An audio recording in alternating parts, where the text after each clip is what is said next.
Hey guys, welcome back, and today we'll be taking a look at the Samyang / Rokinon 12mm f2 lens for Sony email. I got this lens for $208 used, but it retails for just $240 brand new.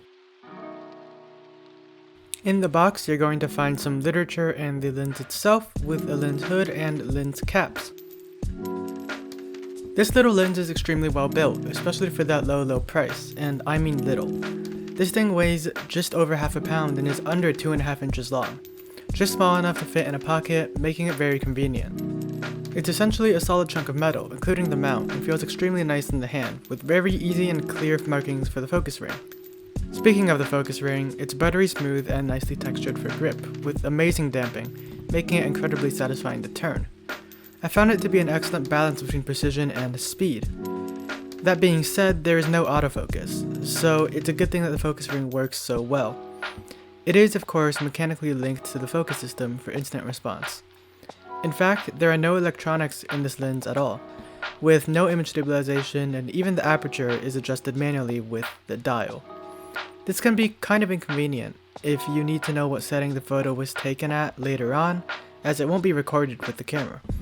However, what more than makes up for this is the equally satisfying operation of the clearly marked aperture adjustment dial. It does, however, have clicks, which may not be ideal for video work, as you can probably tell. As you can see, the front glass element sticks out, so that is something you'll want to look out for to prevent any accidental damage. That being said, this lens does accept large 67mm filters for potential protection or any filtering needs. As you probably know, this lens has an extremely wide angle of 12mm, which on APS-C is the full frame equivalent of 18mm, which is still very wide. This allows for awesomely dramatic shots and is also excellent for interior photography, as it distorts images in a way that makes rooms look very expansive. It can also make small things look big in unique ways, and is practically a dream for astrophotography. This wide angle is coupled with the very bright aperture of f2, aiding in the aforementioned interior and astrophotography situations, allowing plenty of light into the lens, and even allowing you to get some minor background blur on close enough subjects, although this is certainly no macro or portrait lens.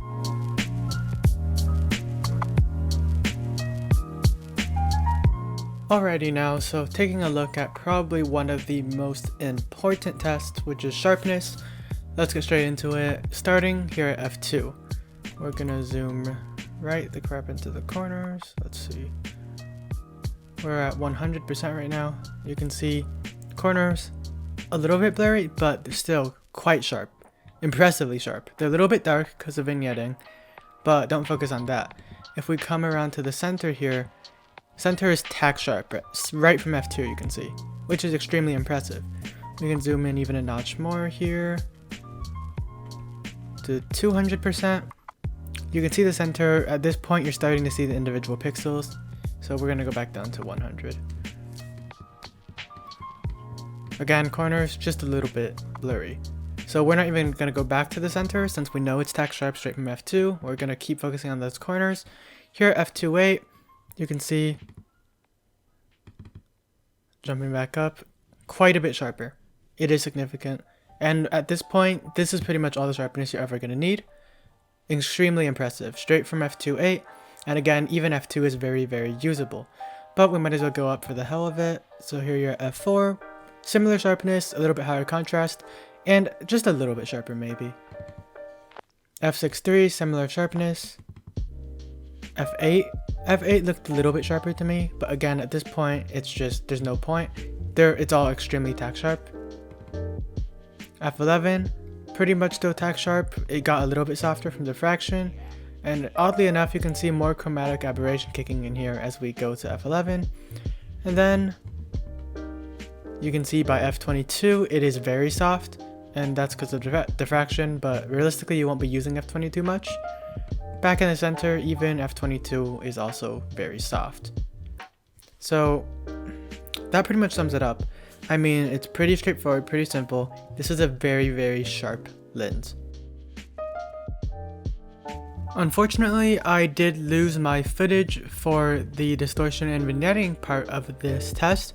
However, I can say that from my own experiences with the non-test photos, and also with a little bit of help from Christopher Frost, he has an excellent YouTube channel. Not that he needs me to say that, because his is much more popular than mine.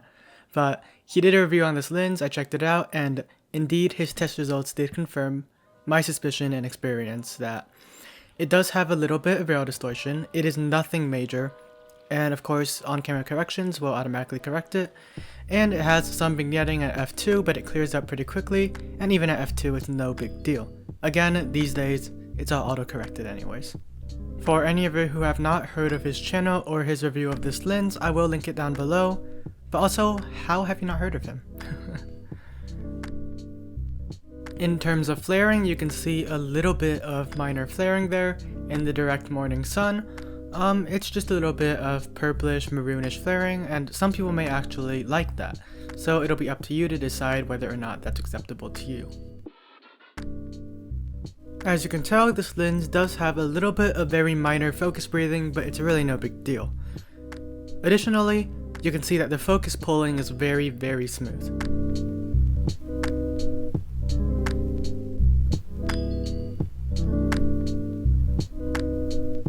Overall, this lens has certainly lived up to expectations and then some. Famous for its versatility, low price, and amazing performance, it's for good reason. This has been an excellent little and well-built lens, and has allowed me to get some of my most dramatic photos yet. This lens gets a strong recommendation from me, and you can pick it up from the Amazon affiliate link below at no cost to you, or you can also go on eBay and try your luck at saving a few bucks by bidding. Thank you guys again so much for watching, and stay tuned for my comparison of this lens to the Sigma 16mm f1.4, one of its most direct competitors.